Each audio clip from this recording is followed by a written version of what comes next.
After I paid off my condo, my sister-in-law declared it a family asset and tried to move in. Seconds after I whispered one sentence, she screamed like her world had just collapsed. I couldn't recall a time in my life when I had laughed this hard. But this wasn't the kind of laugh that follows a clever joke or a witty remark. No, this was the uncontrollable kind. The one that bubbles up when you hear something so outrageously absurd that your brain refuses to accept it. My sister-in-law Victoria stood before me, arms crossed, exuding confidence. She was serious. Dead serious. "We've already decided," she declared. "This house is too big for one person. Blake and I need it more than you." I waited for the punchline. It never came. She truly believed she could take my home. Let me give you some context. I grew up in Detroit in a working-class family where nothing was handed to us. My parents worked hard, but money was always tight. If I wanted something, I had to earn it. So that's exactly what I did. I worked all through high school, through college, and through my 20s, saving every cent I could. I watched friends go on vacations to Miami, buy nice Honda Accords, eat at Olive Garden whenever they wanted. Meanwhile, I was living on top ramen and side hustles, all for one goal: to own my own home. And after years of working my ass off, I finally did it. I bought a modest 2-bedroom condo in a decent neighborhood in Phoenix. It wasn't fancy, but it was mine. Every month, I poured money into my mortgage instead of wasting it on things I didn't need. And after years of sacrifice, I made the final payment. I owned it outright. No mortgage, no debt, just me, my home, and my peace of mind. Then Victoria decided she had a right to it. Victoria married my younger brother Blake 5 years ago, and from the moment she joined the family, she acted like she was above the rest of us. She came from money, not rich, but comfortable, and she never let anyone forget it. She had opinions about everything.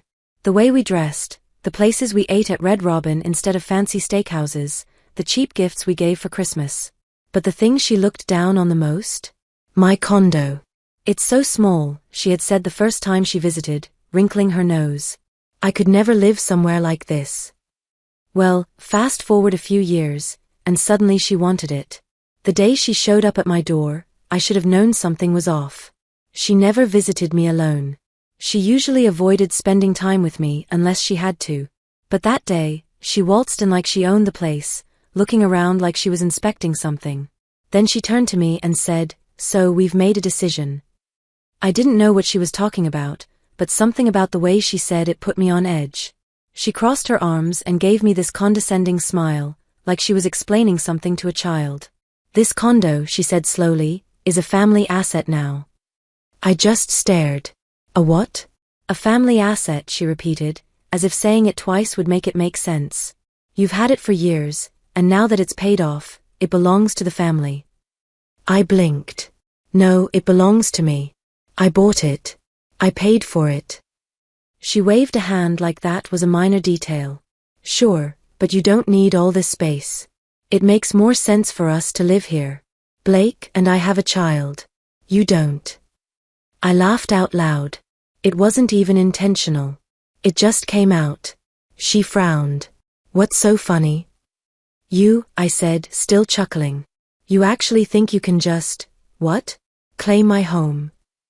"It's not about claiming anything," she said, rolling her eyes. "It's about what's fair. We have a family. We need the space. You can find somewhere else to live." I stared at her, trying to understand if this was some kind of prank, but her expression was serious. "You're insane," I said finally. She huffed. "Blake and I talked to Mom and Dad, and they agree this is what's best for the family." And there it was. My parents always favored Blake. He was the golden child, the one who could do no wrong. Meanwhile, I was always expected to be the responsible one, the understanding one. When we were kids, if Blake broke something, it was my fault for not watching him. If he failed a test, it was because I didn't help him study. And if I ever dared to complain, I was being selfish. So it didn't even surprise me that my parents were backing this insanity. But that didn't mean I was going to roll over and take it. I stepped closer to Victoria, dropped my voice to a whisper, and said something that made her face drain of all color. She recoiled like I had slapped her. Then a second later, she started screaming. "No way. This isn't fair." I just laughed. Fairness wasn't your concern before, was it? What did I whisper? Oh, trust me. Victoria was about to learn exactly how unfair life could be. Victoria stood there, face red, fists clenched, breathing like a bull ready to charge. She thought she had me cornered. She thought I'd roll over like I always had, like my parents had trained me to. But she had no idea who she was messing with. I had spent years breaking my back for this home. No way in hell was I going to let her take it from me. You don't get to do this, she hissed. I smiled. I already did. She screamed full on, top of her lungs, toddler tantrum style screamed. I didn't even flinch. By the next morning, my phone was blowing up. First, it was my mom. How could you be so selfish? She snapped the second I answered. Your brother needs that space more than you. He has a child. You're alone. I rubbed my temple, already feeling a headache coming on. Mom, it's my condo. I bought it. I paid for it. Blake has no right to it. It's a family home, she insisted. Family takes care of each other. Funny how that only applies when it's about me giving something up, I muttered. What was that? Nothing. She sighed like I was being difficult. You don't even need that much space. You could find a nice little apartment somewhere. I clenched my jaw. I already have a home. This one. She gasped like I had just told her I was kicking puppies for fun. Then my dad called. Same speech. Same guilt trip. Then my aunt, then my uncle, even some cousins I hadn't spoken to in years suddenly had opinions on what I should do with my home. And every single one of them was on their side. That night, just as I was finally settling down, there was a knock at my door. I knew who it was before I even opened it. Blake. He stood there, hands in his pockets, looking uncomfortable. He wasn't like Victoria. He didn't get loud or aggressive. He just expected things to go his way. Can we talk? He asked. I crossed my arms. Talk. He sighed. Look, I know Victoria can be a little strong-willed. I raised an eyebrow. That's one way to put it. But this isn't just about her. It's about our family. Mom and Dad think this is what's best. I think it's what's best. For who? For all of us, he said like it was obvious. You're just one person. We're a family. We need the space. I laughed. You live in a 3-bedroom house, Blake. The rent is expensive, he said. Not my problem. He shifted uncomfortably. You don't even use the 2nd bedroom. I leaned against the door frame, staring at him. Do you hear yourself? He didn't respond. Then I said something that made his face go pale. I looked up your lease. He swallowed hard. What? I know you can't break it early without paying 3 months rent up front. He went silent. That's when I realized something. This wasn't just about Victoria wanting my condo. They couldn't afford their place anymore. A week later, I got a call from a friend who worked at a local real estate office in Scottsdale. You're not going to believe this, she said. But Blake and Victoria applied for a mortgage last year. I blinked. Okay. They got denied. Now that got my attention. Why? I asked. She hesitated. Bad credit. High debt. I sat up. How high? She lowered her voice. Really high. Everything clicked into place. Victoria didn't just want my condo. She needed it. They were drowning in debt, stuck in a lease they couldn't afford to break. And instead of admitting they had screwed up, they decided to come for my home. And my parents, they had no idea. I didn't confront them right away. Instead, I waited. A few days later, I got another call from my mom. We're having a family dinner this weekend, she said sweetly. You should come. I almost left. They wanted me there so they could gang up on me, make me feel guilty, wear me down until I gave in. But I had other plans. Oh, I'll be there, I said. And when I walked into that dinner, I was ready. I walked into that family dinner like a soldier going into battle. I already knew how this was going to go. They'd sit me down, talk to me like I was a selfish child, and then pressure me until I gave in. But they had no idea that I wasn't the same person they were used to steamrolling. I knew the truth now. Blake and Victoria weren't just being greedy. They were desperate. They were drowning in debt, trapped in a lease they couldn't afford. And instead of fixing their mess, they had decided to steal my home and call it fair. Not happening. The moment I walked into my parents' house in Tempe, I felt the tension. My mom greeted me with fake warmth. My dad barely looked at me. Blake and Victoria were already sitting at the dining table, whispering to each other. Victoria glanced up, smirking like she had already won. The table was set with Mom's good china, pot roast and mashed potatoes already served, but no one was eating. They had been waiting for me. I sat down, acting like I had no idea what was coming. And then, right on cue, my mom launched into it. "Honey," she began, reaching for my hand. "We just want to talk." I didn't pull away, but I didn't respond either. "We've been thinking about this a lot," she continued, squeezing my fingers like she was comforting me through some tough decision. "And we all agree. It's time to do what's best for the family." I stayed silent. "We love you," she said, putting on her best concerned mother face. "But it's selfish to keep that condo all to yourself when Blake and Victoria need it more." Victoria nodded along like this was some reasonable request. I finally spoke. "So, let me get this straight. You want me to just hand over my home?" My dad cleared his throat. "Not hand over. Just let them stay there. For free." "Well, yes." I let out a sharp laugh. "And where exactly am I supposed to live?" My mom waved a hand like it didn't matter. "You could get a nice little apartment. You don't need all that space." There it was again. That word, need. As if I hadn't earned every inch of that home. As if it wasn't mine. I leaned back, folding my arms. "And why can't they just get a place they can afford?" The room went silent. I saw it then, the flicker of panic on Blake's face. The way Victoria's mouth tightened. They didn't expect me to push back. And that's when I decided to go for the kill. I turned to Blake, staring him down. "You already tried to buy a house last year, didn't you?" His face drained of color. "What?" "You applied for a mortgage. Got denied. Because of your credit." Victoria stiffened. "That's none of your business." I ignored her. "You're thousands of dollars in debt. Aren't you?" My mom gasped. "That's not true." I shrugged. "It's true. And that's why you suddenly want my condo. Because you can't afford your place anymore." Blake looked like he wanted to sink into the floor. Victoria, on the other hand, snapped. She slammed her hand on the table. "You have no right to dig into our finances." I raised an eyebrow. "And you have no right to take my home." She opened her mouth, then shut it, face twisted with rage.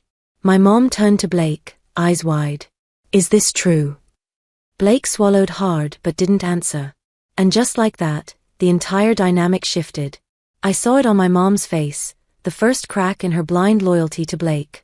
See, she could justify pushing me aside when it was just about fairness. But debt? Bad financial decisions? That was different. "You lied to us?" she asked, voice shaking. Blake sighed, rubbing his temples. "It's not like that." "Oh really?" I said. "Because it seems exactly like that." I turned to my dad. "So let me ask you this. If I hadn't found out the truth, would you have still taken their side?" He didn't answer. I let out a bitter laugh. Unbelievable. Then I stood up. "I hope this was worth it," I said, looking directly at Victoria. "Because you just lost any chance of ever getting anything from me." She glared at me, jaw clenched. "You'll regret this." I smirked. "Try me." Then I walked out. I thought that would be the end of it. I thought they'd be too embarrassed to try anything else. I was wrong. Because 2 weeks later, I came home to find someone had tried to break into my condo. The lock was damaged. The door had scratches. And I knew exactly who was behind it. But I wasn't just going to change my locks and move on. Oh no. If they wanted to play dirty, I'd show them just how nasty I could get. I stood in front of my door, staring at the scratched-up lock. Someone had tried to break into my home. I knew exactly who it was. I could have called the cops right then and there. I could have changed the locks, installed cameras, and moved on. But after everything Victoria and Blake had tried to pull, that wasn't enough. They had declared war. So I decided to end it. Instead of rushing to fix the lock, I played it smart. First, I called a locksmith and told them to install a hidden camera in the peephole. It looked like a regular door viewer, but inside it was recording everything. Next, I upgraded my security system. New locks, motion sensors, and a camera pointed straight at the hallway. Then I waited. Because I knew one thing for sure, Victoria wasn't done. And I was right. 3 nights later, at exactly 2:37 a.m., my phone buzzed. Motion detected. I opened the app and saw a live feed of Victoria standing at my door. She was holding a screwdriver, trying to pry open my lock. I recorded everything. Then I called the police. It took them 7 minutes to get there, and when they did, Victoria was still hunched over my doorknob, completely unaware she was about to have the worst night of her life. When the cops yelled, "Hands where we can see them," she screamed. I opened my door just in time to see her face down on the floor getting cuffed. It was beautiful. Victoria was arrested for attempted burglary. She tried to spin some ridiculous story about forgetting her keys, but the police weren't buying it. Not when the footage clearly showed her breaking in. And Blake? Oh, he was screwed. Turns out Victoria was on probation. Some small fraud incident from years ago that she had managed to keep quiet. But now this arrest violated her probation, and she was facing serious charges. My parents begged me to drop the charges. I laughed in their faces. After everything she pulled? I said, not a chance.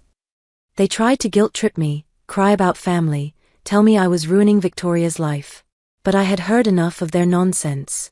I turned to Blake and asked, "Did you know she was going to break into my place?" He couldn't even look me in the eye. That told me everything I needed to know. Victoria ended up serving 3 months in jail. When she got out, she had a criminal record, making it even harder for them to get a mortgage. Their debt got worse. Their landlord in Chandler raised their rent. And within 6 months, they were evicted. And me? I sent them a housewarming gift, a framed photo of my condo with a note that said, "Hope you enjoy your new place." Oh wait, you don't have one. I blocked them after that. Never spoke to them again. And my parents? They tried to mend things after a while, but they had made their choice, so I made mine. I was done being the family's doormat, and I never looked back. The aftermath was everything I could have hoped for. Victoria's arrest made local news in Phoenix, woman arrested for attempted burglary of family member's home. The shame of it all was too much for them to handle in their social circle. Blake lost his job at the accounting firm when his background check renewal came up and they discovered his wife's criminal record. Apparently, having a felon in the family didn't look good for someone handling other people's finances. They had to move in with Victoria's parents in Tucson, the same parents whose money Victoria had always bragged about. Turns out they weren't so generous when their daughter came home as a convicted criminal with a mountain of debt. My parents tried calling me for months. They'd leave voicemails talking about forgiveness, about how family should stick together, about how I was being too harsh. I deleted every single one without listening to the end. Then came Blake's birthday. For 30 years, I'd never missed it. This year, I sent him a card. Inside I wrote, "Hope you've learned that some things can't be taken. They have to be earned. Happy birthday." I heard through mutual friends that he cried when he read it. Victoria tried reaching out through social media, creating fake accounts to message me. Always the same desperate tone. They were sorry, they'd made a mistake, couldn't I find it in my heart to help family? I screenshot every message and sent them to her probation officer. Turns out harassment was another violation of her terms. The final blow came a year later. I was at Target in Phoenix when I spotted them in the electronics section. Victoria looked tired, worn down. Blake had gained weight and lost most of his hair. They were arguing quietly about whether they could afford a basic tablet for their kid. I walked right up to them with my shopping cart full of home improvement supplies, new curtains for my condo, some plants for my balcony, expensive organic groceries. "Oh my God, Lucia," Victoria said, her fake smile plastered on. "How are you?" I looked her up and down slowly. "I'm fantastic. Just bought some new furniture for my second bedroom. You know, the one you said I didn't need." Blake shifted uncomfortably. Look, Lucia, we've been meaning to save it. I cut him off. I hope it was worth it. The lying, the scheming, the breaking and entering. I hope it was worth losing everything. Victoria's composure cracked. We lost everything because of you. I laughed, that same uncontrollable laugh from the day she first tried to claim my home. No, you lost everything because you thought you could steal from me and call it family.